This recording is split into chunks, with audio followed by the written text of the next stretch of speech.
presentation. Please welcome Paul Detlef as he presents Who's in Your Wallet?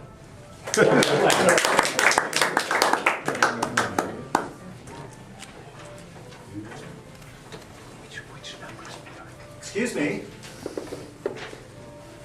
Who's in your wallet? No. Who's in your wallet? No, I don't mean what's in your wallet. Who's in your wallet? Ex-wife.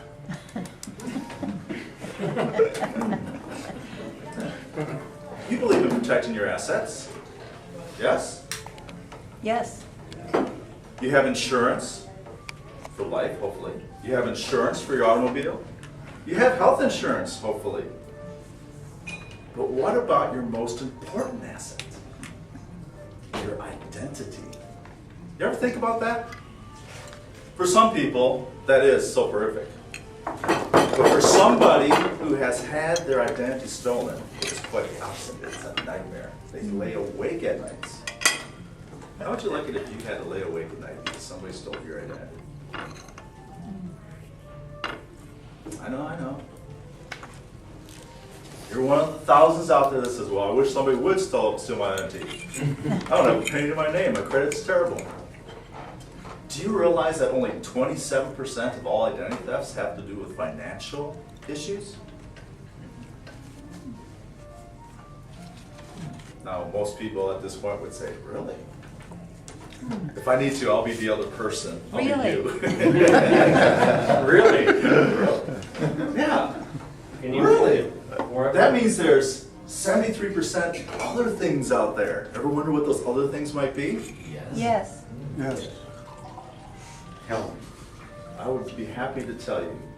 One obvious one is Social Security numbers. Now, I know you're very careful about not giving out your Social Security number. But do you realize that there is no federal law, no state law, no civil law, no county law that prohibits the sale of your Social Security number? It's only against the law to use it fraudulently. Your identity is for sale.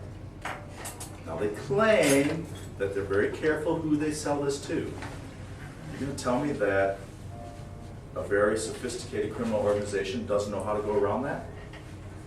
For instance, 2006, the Swift Manufacturing Company, 6 plants, had over 1,200 people working under somebody else's Social Security number.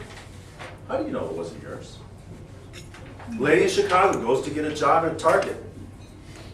Presents her Social Security number. They says, why are you applying here? You already work here.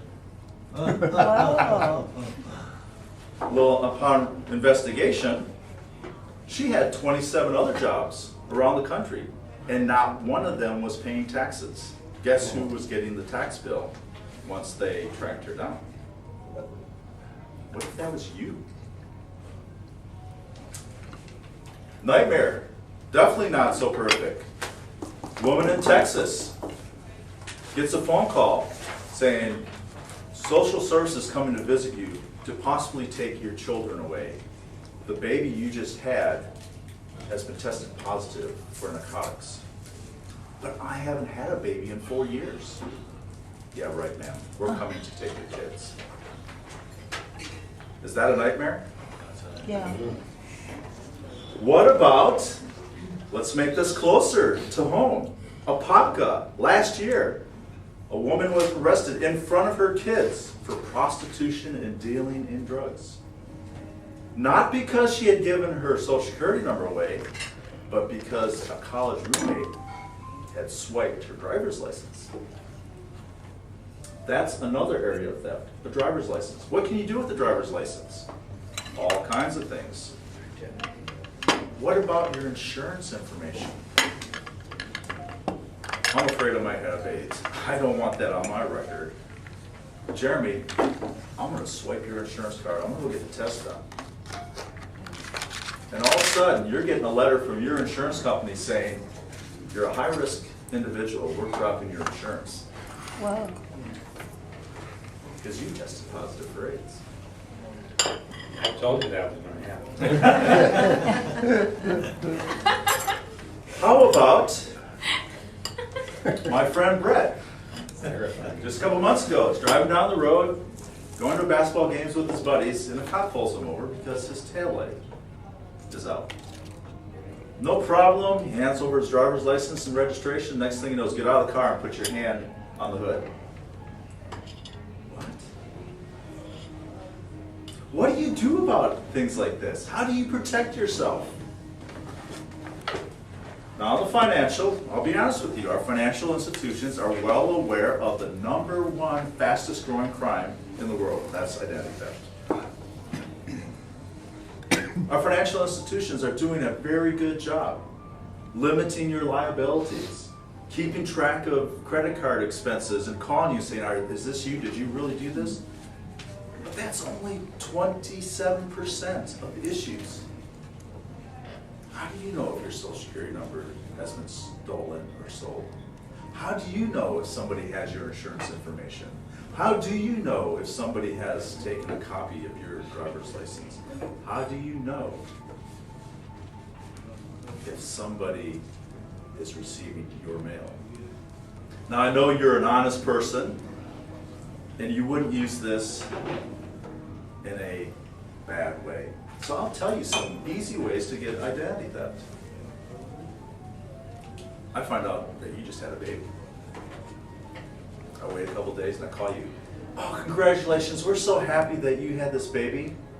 By the way, I read this in the birth announcement in the paper. We're so excited for you. This is Paul from the hospital.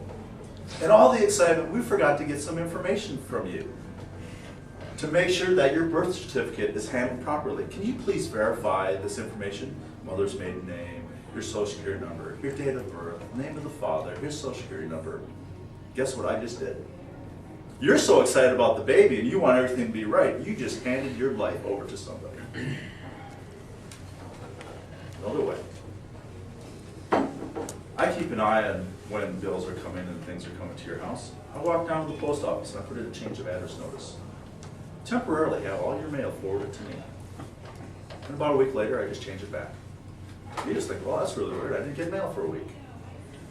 I just gathered a week's worth of very important information about you, especially during tax time.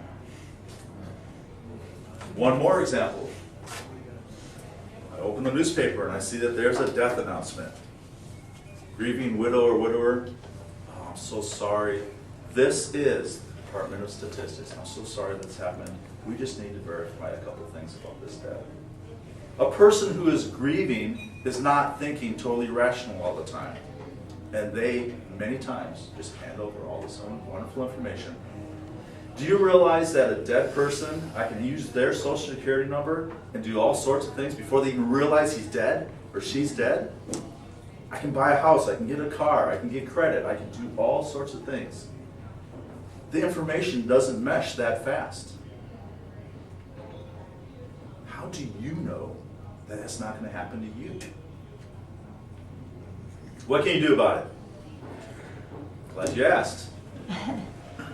The product I represent is called Identity Shield. For as little as $12.95 per month, you have protection from all areas, not just financial, but from somebody doing a change of address, driver's license, social security number, tax records.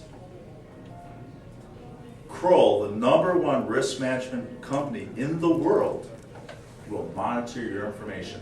If somebody puts a change of address notice in the post office, they notify you. Hey, are you really moving to Texas? Nope, I'm not. What do you mean?